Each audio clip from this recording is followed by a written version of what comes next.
L'agent Fredrickson fixait le bord avec incrédulité, ignorant la nature de cette sensation de torsion et de nœud qui semait le chaos dans son estomac. Admiration? Terreur abjecte? Peut-être que c'était juste une confusion banale quant à comment quelque chose comme ça pouvait même exister. Bien sûr, le monde tel qu'il le connaissait était bien plus vaste que quiconque ne le savait, à moins qu'il ne travaille également pour la Fondation. Malgré les nombreuses anomalies présentes, la Terre était toujours finalement limitée. Pas seulement ses ressources, mais son espace, son contenu. Toutes les personnes et les lieux et les monstres terrifiants qui pouvaient tenir sur une seule planète avaient une limite. Il y aurait une fin à cela, une capacité maximale, une limite au monde. Et si vous contemplez assez longtemps un abîme, l'abîme vous contemplera en retour. La voix du docteur Mann a rompu le silence contemplatif, surprenant Fredrickson. Malgré ces paroles inquiétantes, c'était agréable d'entendre quelqu'un dire quoi que ce soit lorsqu'on se tient au bord de l'abîme. Nietzsche a dit cela. Le docteur de la Fondation a souri, penché sur sa canne. Cela reste toujours très pertinent à chaque fois que je reviens ici. Depuis 1944, le docteur Ivan Mann a participé à plus d'expéditions vers la limite que quiconque à la Fondation SCP. 28 ans ont passé depuis. C'était son 9e voyage. Ce serait aussi son dernier. « Vous avez une drôle de sensation, n'est-ce pas ?» demande le docteur sans attendre la réponse de l'agent. D'une certaine manière, c'était comme s'il ne parlait même pas à Fredrickson. Quand vous le regardez, c'est comme si vous vouliez juste sauter et tomber, même si c'est juste pour voir s'il y a quelque chose là-bas. Certaines personnes ont pris l'habitude de nommer cette sensation « l'appel du vide ». Cela vient d'un endroit différent selon la personne à qui vous demandez. J'ai une fois lu une théorie selon laquelle il s'agirait d'un trait évolutif transmis par nos ancêtres primates.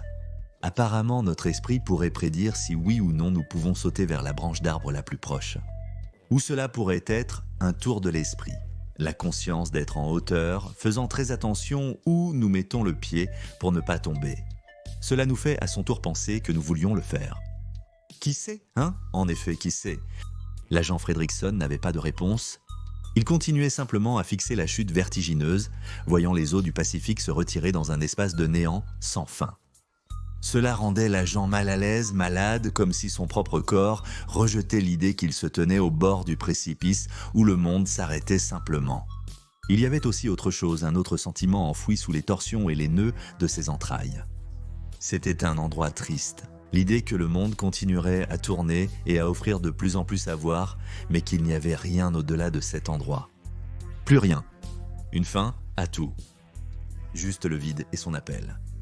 La recherche de la Fondation SCP sur le phénomène, désormais désigné comme SCP-8001, a commencé lorsqu'une série de documents ont été transférés entre la Fondation et l'Initiative Horizon, un groupe d'intérêt ayant un penchant pour la collecte d'artefacts et d'objets anormaux. Dirigé par des représentants des 3 principales religions abrahamiques, le judaïsme, le christianisme et l'islam. L'objectif de l'initiative est d'utiliser les reliques qu'ils découvrent pour se rapprocher de Dieu et remodeler le monde conformément à leurs principes combinés.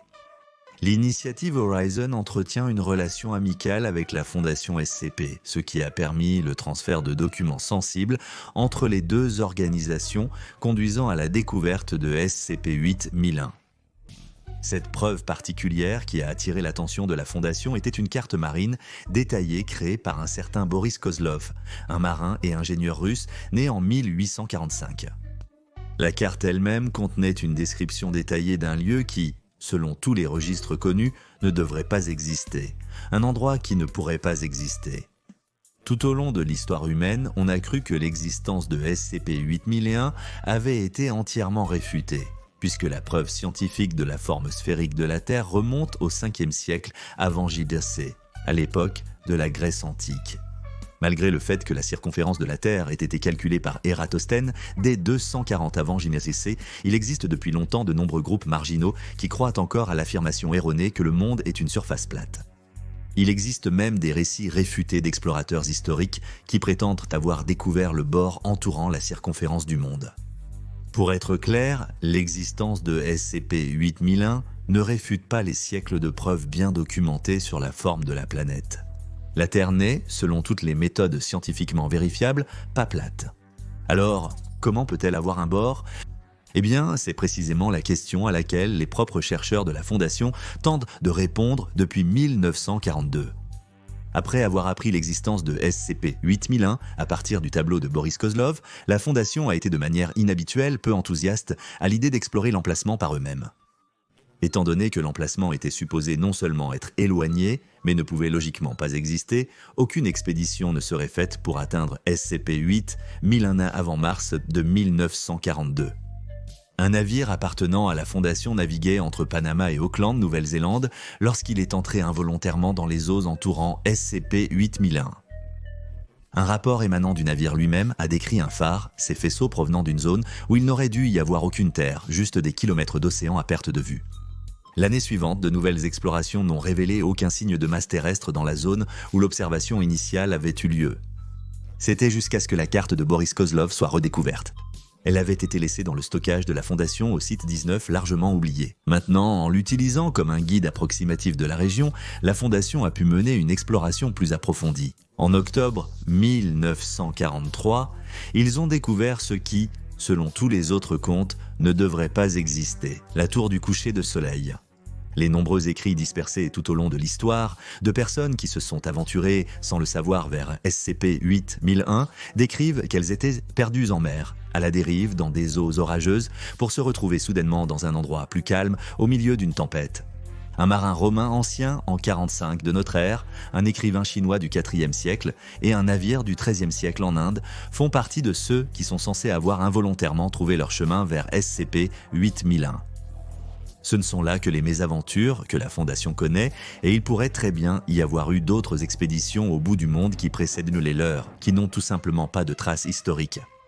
Ceci est largement attribué à ces voyages vers SCP-8001 qui se terminent en naufrage. En 1944, la Fondation SCP a lancé 2 voyages individuels afin d'atteindre SCP-8001 et de vérifier l'existence de toute masse terrestre dans la zone. L'expédition de l'équipage de la Fondation à bord du SCPS Rattlesnake n'a jamais abouti. Le dernier contact du navire a pu atteindre une station de radio en Polynésie française voisine, mais peu de temps après la diffusion de Rattlesnake, on n'a plus jamais entendu parler de lui. On pensait que le navire avait chaviré dans la tempête fatale avant même d'atteindre SCP-8001. La deuxième de ces expéditions, dirigée par le capitaine Errol Mayer du SCPS Windswept, a réussi à naviguer à travers un passage qui a conduit le navire à travers les hauts fonds près de SCP-8001. Le navire a été amarré avec succès à une petite île connue sous le nom de l'île de la dernière veille. Il est important de noter qu'il y a une distinction entre cette île et SCP-8001 lui-même. Alors que la désignation numérique de SCP-8001 est utilisée pour décrire spécifiquement le bord anormal du monde, la zone environnante est appelée l'île de la dernière veille. Cette île abrite désormais le site 99 de la Fondation SCP, ainsi que la tour du coucher de soleil, le phare qui a été aperçu de loin par le premier navire de la Fondation qui a traversé les eaux environnantes. S'aventurant sur l'île de la dernière veille, le capitaine Meyer était accompagné d'un chercheur de la Fondation, le docteur Ivan Mann, chef du contingent d'experts en anomalies présent pour l'expédition réussie de 1944. Lors d'un balayage minutieux de l'île, les chercheurs ont rapidement découvert SCP-8001. Depuis cette découverte, l'origine géologique, géographique et ontologique du bord est restée inconnue. L'existence même du bord du monde est considérée comme une impossibilité logique, bien que la Fondation ait vérifié que ce qui suit est vrai. SCP-8001 n'est ni un espace extraplanaire, ni une dimension de poche. Les équipes de recherche qui ont été stationnées sur le site 99 depuis l'atterrissage initial en 1944 ont pu communiquer et transférer des informations numériquement grâce à l'utilisation de satellites pour passer des appels téléphoniques. L'île de la dernière veille existe bel et bien et peut être détectée grâce à l'utilisation du GPS. Des fusées et des feux de détresse ont même été lancés depuis l'île, et ceux-ci sont restés visibles pour ceux qui sont proches de la localité de SCP-8001.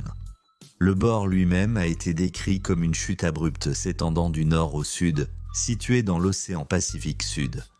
On a observé que l'eau du Pacifique coulait librement dans un vide profond qui reste obscurci à la vue. Tenter de se rapprocher davantage de SCP-8001, surtout en bateau, est extrêmement dangereux. À moins qu'ils ne suivent un parcours spécifiquement tracé à travers la série de hauts fonds voisins qui brisent le flux de l'eau, il peut être très facile pour les navires d'être emportés par les courants rapides et d'être emportés par-dessus le bord. Cependant, s'ils sont capables de manœuvrer en toute sécurité à travers les halophones, les navires arriveront en toute sécurité dans une baie abritée aux confins de l'île de la dernière veille.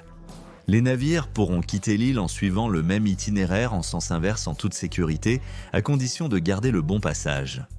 Un autre facteur qui rend difficile l'approche de SCP-8-1001 est le niveau substantiel de vapeur d'eau que crée le bord anormal du monde, ce qui entraîne une faible visibilité et obscurcit SCP-8-1001 de l'observation.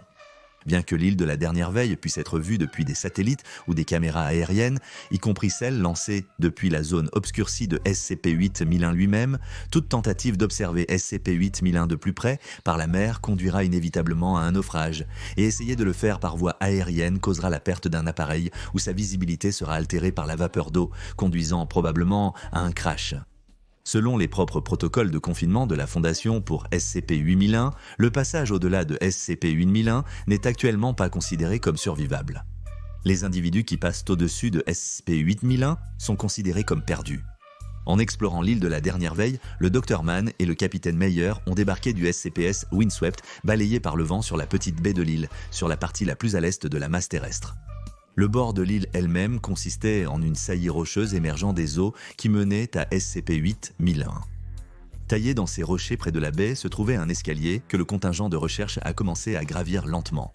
Les régions nord et centrales de l'île se composent principalement d'un terrain plat et boisé, avec une variété de différentes plantes qui y poussent, y compris différents types d'arbres, d'herbes et de broussailles qui ne sont pas couramment trouvés ensemble. En fait, la plupart étaient originaires de continents à une distance considérable de l'emplacement de l'île de la dernière veille. Au sud se trouvait une petite zone rocheuse qui abritait un cimetière tranquille. À l'ouest, le capitaine Meyer a observé une étroite saillie de roches qui s'étendait au-dessus du précipice de SCP-8001 avec une passerelle en bois qui dépassait au-dessus de cette saillie qui pourrait être utilisée pour passer au-dessus du bord de SCP-8000 sans risque de tomber. La tour du coucher de soleil était située dans la zone boisée plate dans la partie nord de l'île.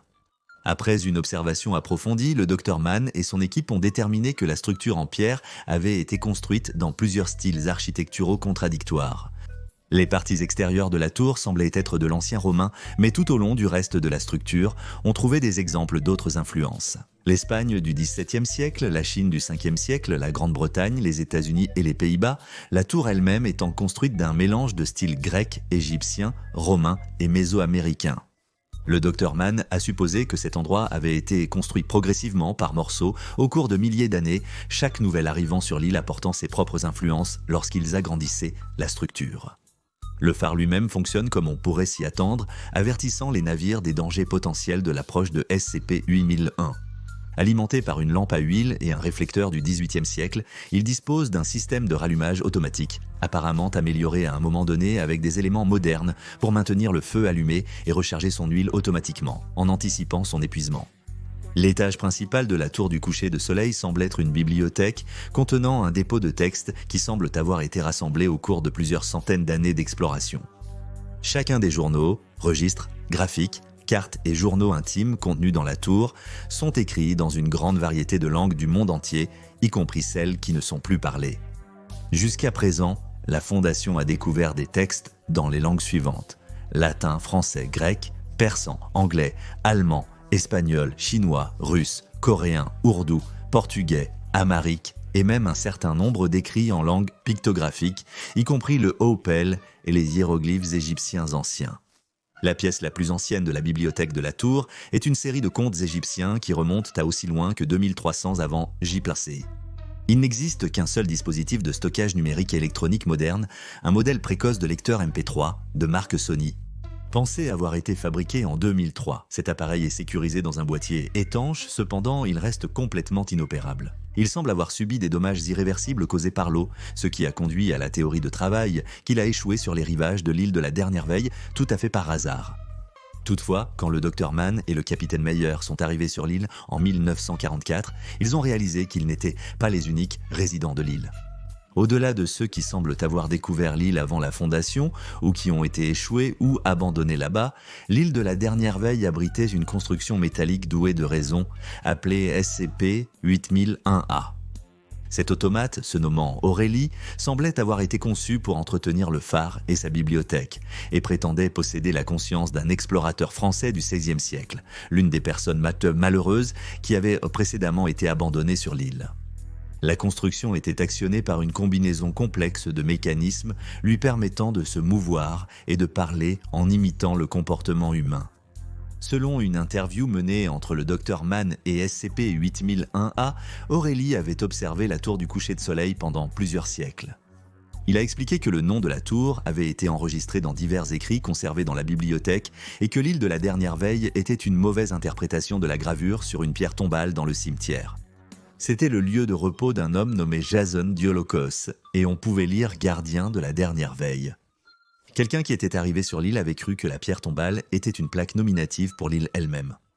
Pour l'instant, la Fondation SCP ne comprend toujours pas comment accéder à SCP-8001. Quant à la façon dont le bord du monde est venu à exister, pourquoi l'île de la dernière veille et la tour du coucher de soleil y sont situées, ce sont encore des questions auxquelles les chercheurs tentent de répondre. Lorsque le docteur Ivan Mann est revenu sur l'île en 1948, il a de nouveau parlé avec SCP-8001A qui lui a dit « Peut-être qu'il n'y a rien au-delà de ces fichiers, Ivan. Peut-être que cette réalité est à la fin de l'histoire. Il y a tellement de gens qui croient naissant que c'est vrai. Mais peut-être, ce n'est pas la fin du livre. Peut-être que c'est juste une page qui se tourne. Peut-être même ici, au bord du monde, il reste encore des histoires à écrire. Maintenant, découvrez SCP-2317, le dévoreur de mondes, une porte vers un autre monde, et Planète Parasite, SCP-3003, la fin de l'histoire, pour continuer.